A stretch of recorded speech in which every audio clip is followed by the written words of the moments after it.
ಪ್ರಿಯ ವೀಕ್ಷಕರೇ, ನಿಮಗೆಲ್ಲರಿಗೂ ನನ್ನ ನಮಸ್ಕಾರ ಮತ್ತು ಸಮೃದ್ಧಿ ಬ್ಲಾಗ್ಸ್ಗೆ ನಿಮಗೆಲ್ಲರಿಗೂ ಸ್ವಾಗತ.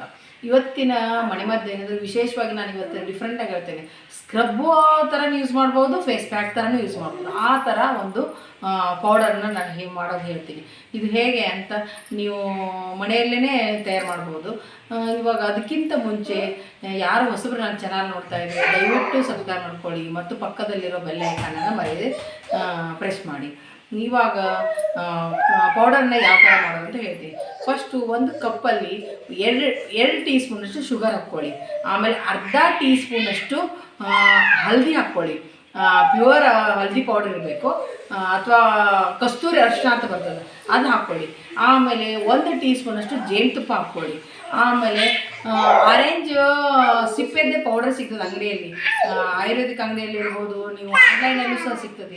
ಆ ಪೌಡರ್ನ ತರಿಸ್ಕೊಂಬಿಟ್ರೆ ಸಾಕು. ಅದನ್ನೊಂದು ಟೀ ಸ್ಪೂನಷ್ಟು ಪೌಡರ್ ಹಾಕ್ಕೊಳ್ಳಿ. ಇವೆಲ್ಲನೂ ಮಿಕ್ಸ್ ಮಾಡ್ಕೊಂಬಿಡಿ. ಫಸ್ಟು ಮಿಕ್ಸ್ ಮಾಡ್ಕೊಂಡು ಆದಮೇಲೆ ಇದಕ್ಕೆ ಮೊಸರನ್ನು ಆ್ಯಡ್ ಮಾಡಬೇಕಾಗುತ್ತೆ. 2 ಟೀ ಸ್ಪೂನಷ್ಟು ಮೊಸರು ಹಾಕ್ಕೊಂಬಿಟ್ಟು ಪೇಸ್ಟ್ ಥರ ಕಲಿಸ್ಕೊಂಬಿಡಿ. ಕಲಿಸ್ಕೊಂಡು ಆದಮೇಲೆ ನೀವು ಮುಖ ಸ್ವಚ್ಛಗೆ ತೊಳ್ಕೊಂಡು ಮುಖಕ್ಕೆ ನೀಟಾಗಿ ಅಪ್ಲೈ ಮಾಡ್ಕೊಂಡು ಒಂದು 10 ನಿಮಿಷ ಬಿಟ್ಟು ಆದಮೇಲೆ ಸ್ವಲ್ಪ ಡ್ರೈ ಆಗ್ತದೆ. ಆಮೇಲೆ ಕೈನ ಹಸಿ ಮಾಡ್ಕೊಂಬಿಟ್ಟು ಸ್ಕ್ರಬ್ ಥರನ ನೀವು ಸ್ವಲ್ಪ ನಿಧಾನವಾಗಿ ಸ್ಕ್ರಬ್ ಸ್ಕ್ರಬ್ ಮಾಡ್ಕೊಂಡು ಆದಮೇಲೆ ಮುಖಾನ ತೊಳ್ಕೊಂಡು ನೋಡಿ ನೀವು ಎಷ್ಟು ಡಿಫ್ರೆನ್ಸ್ ಕಾಣ್ತದೆ. ಇದನ್ನು ವಾರದಲ್ಲಿ 1 ಸರಿ ಮಾತ್ರ ಯೂಸ್ ಮಾಡಿ, ಅದಕ್ಕಿಂತ ಹೆಚ್ಚು ಯೂಸ್ ಮಾಡಬೇಡಿ. ಈ ಥರ ಯೂಸ್ ಮಾಡಿ ನೋಡಿ, ನೀವು ಡಿಫ್ರೆನ್ಸ್ ಏನಂತ ನೀವೇ ಹೇಳ್ತೀರಾ. ಆಮೇಲೆ ಇದೇ ಥರ ಉಪಯುಕ್ತ ಮಾಹಿತಿನ ಮತ್ತೆ ಮುಂದಿನ ವಿಡಿಯೋದಲ್ಲಿ ನಾನು ತಿಳಿಸ್ತೀನಿ. ಆಮೇಲೆ ದಯವಿಟ್ಟು ಹೇಳ್ತೀನಿ, ಹಾಗೆ ನೋಡಬೇಡಿ, ಸಬ್ಸ್ಕ್ರೈಬ್ ಮಾಡಿರಿ.